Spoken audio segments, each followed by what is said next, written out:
Hello, BookTube, and welcome back to our read-along of Pride and Prejudice by Jane Austen. More than a read-along, it's a read-aloud.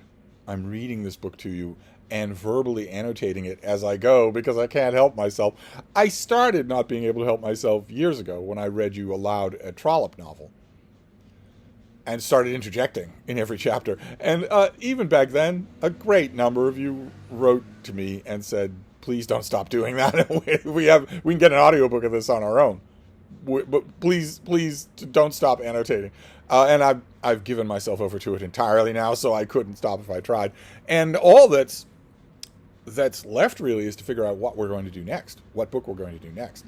But we have a long way to go. We're still halfway through Pride and Prejudice. We are at Hunsford Priory. We're at Hunsford Vicarage, the setting of poor Charlotte Lucas, who has mortgaged her life and her dreams to marry Mr. Collins, because he gives her an establishment. He gives her a steady home, a steady income, respectable surroundings, a respectable next-door patroness, the possibility of other, more lucrative livings, also in the gift of that patroness. Also, down the line, the prospect of Longbourn Estate itself, the home of our hero, Elizabeth Bennet, because Mr. Collins is the entailed heir. So Charlotte Lucas is eventually going to make her home in Longbourn, where she used to visit all the time. Elizabeth Bennet and one of Charlotte Lucas's sisters has gone to the next county over from Longbourn in order to visit Charlotte Lucas, made a good long stay of it.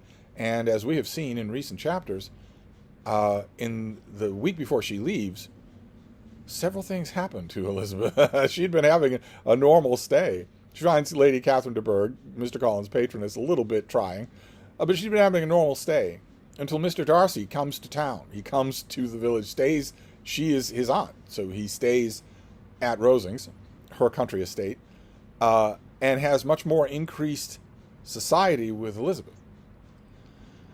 And it tips him over the edge, and he falls passionately in love with her. He declares this to her and offers his hand in marriage. She refuses him completely, bluntly, accusing him of many things, of blighting the happiness of her sister Jane by influencing Mr. Bingley, Darcy's friend, to move out of town and leave Jane behind, and also blighting the prospects of young Mr. Wickham, who was a boyhood friend of Mr. Darcy, and who was supposed to have all the rich pickings of the Darcy patronage when old Mr. Darcy, our Mr. Darcy's father, died, and has told Elizabeth a tale of woe about how he was wronged, about how when that sad event happened, Darcy cheated him out of everything and made him beg for his living, essentially, relative poverty. She throws all that back in Darcy's face, and he is astonished, almost wordless and astonished, and leaves her. But he can't let well enough alone. His instincts have been wounded, so he writes a letter explaining himself, defending his honor, and hands it to her the next morning when she's out walking in the country lane. And we read the letter. Jane Austen gives us the whole thing. And then we get an electrifying chapter where the letter changes Elizabeth.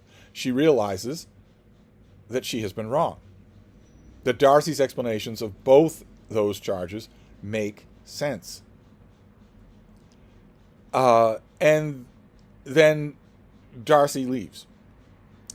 He doesn't want to stick around any. His heart has been mortally wounded, so he leaves. And as I mentioned yesterday, that leads to a feeling of anticlimax, because that what's left to happen, nothing else is going to happen in this visit. All that we're going to get is the end of the visit. And we've already seen the preliminary to that, because the Lady Catherine de Bourgh does not really want Elizabeth to go. She wants him to stay longer.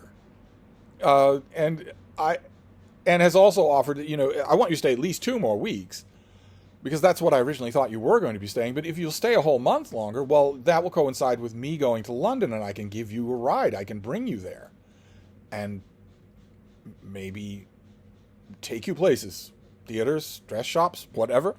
And Elizabeth refuses to do that. And I said in yesterday's video that I thought that was understandable, but that it was still a generous offer on the part of Lady Catherine, who clearly, on a human level, just on some level, likes having these two new people around her. It must get a little bit boring. Just having the little invalid and her nursemaid all the time with nobody else to talk to, except Mr. Collins, which doesn't actually improve things. And a number of you wrote and just resisted that idea completely, that it would have been torture. That was horrible. No wonder Elizabeth refused. And that it wasn't generously made on the part of Lady Catherine. I don't think that's true. I think it was a generous offer. But anyway, we are now up to chapter 38, and this is a low-key chapter. I'll warn you ahead of time. This is just people wrapping things up and saying goodbye. On Saturday morning, Elizabeth and Mr. Collins met for breakfast a few minutes before the others appeared, and he took the opportunity of paying the parting civilities which he deemed indispensably necessary. "I know not, Miss Elizabeth," said he, "whether Mrs. Collins has yet expressed her sense of your kindness in coming to us, but I'm very certain you will not leave the house without receiving her thanks for it. The favor of your company has been much felt, I assure you. We know how little there is to tempt anyone to our humble abode. Our plain manner of living, our small rooms, the few domestics, and the little we see of the world must make Hunsford extremely dull to a young lady like yourself, but I hope you will believe us grateful for the condescension, and that we have done everything in our power to prevent your spending your time unpleasantly." Obviously, he's prepared this little speech. He's just the kind of worm that would. But notice, again, the mention of small rooms.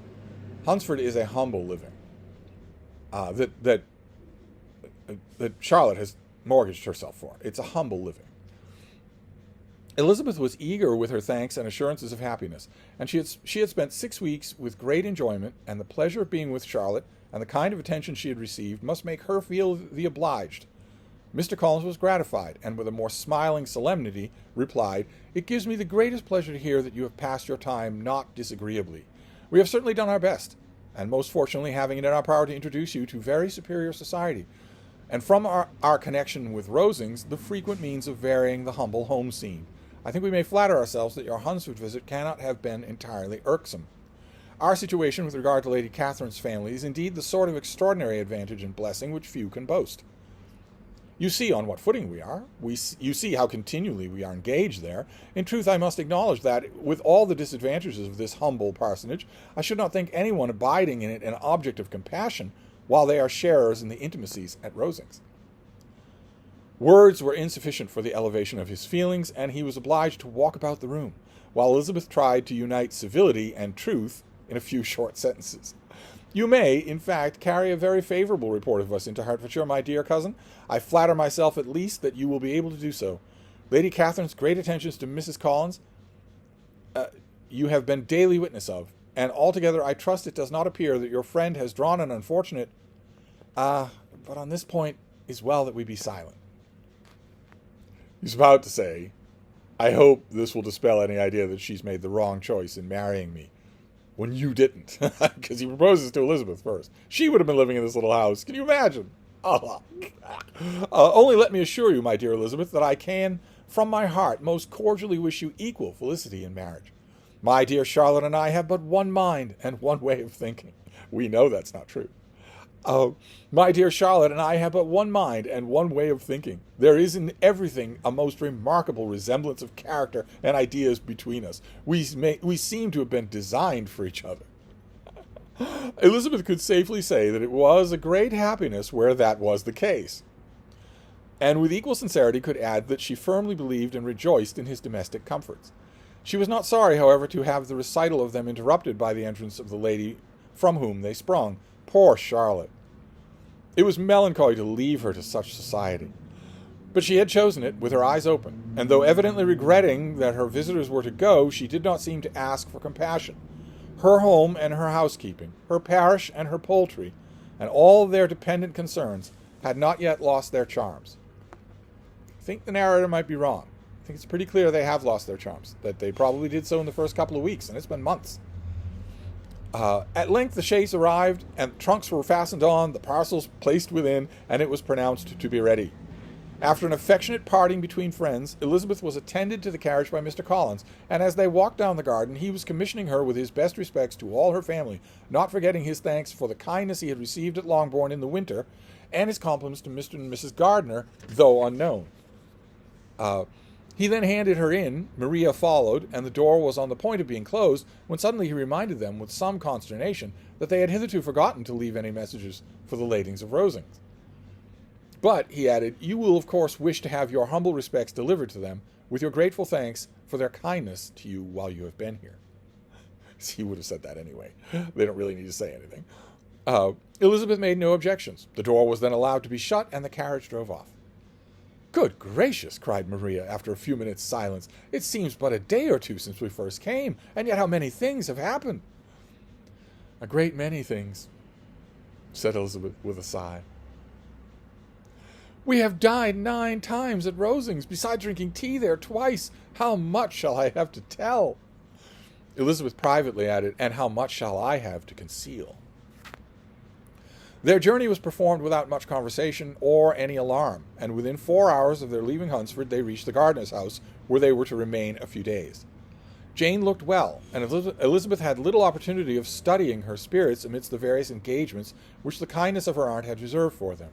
But Jane was to go home with her, and at Longbourn there would be leisure enough for observation. It was not without an effort, meanwhile, that she could wait even for Longbourn before she told her sister of Mr. Darcy's proposals. To know that she had the power of revealing what would so exceedingly astonish Jane, and must, at the same time, so highly gratify whatever of her own vanity she had not yet been able to reason away, was such a temptation to openness as nothing could have conquered, but the state of indecision in which she remained as to the extent she would communicate, and also her fear, if she once entered on the subject, of being hurried into repeating something of Bingley, which might only grieve her sister farther.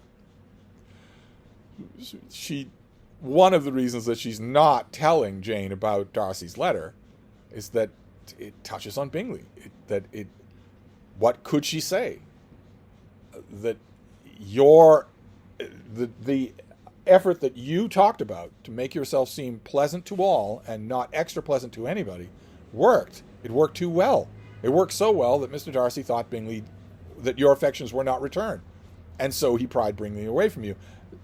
Jane could easily see that as her own fault, and would definitely be heartsick at the idea that Bingley actually does love her as much as she loves him. So Elizabeth has to be very careful. But that's it. That's all this chapter is. They have a little breakfast, they walk down the walk, they pack up the carriage, and off they go. 4 hours on the road. I'm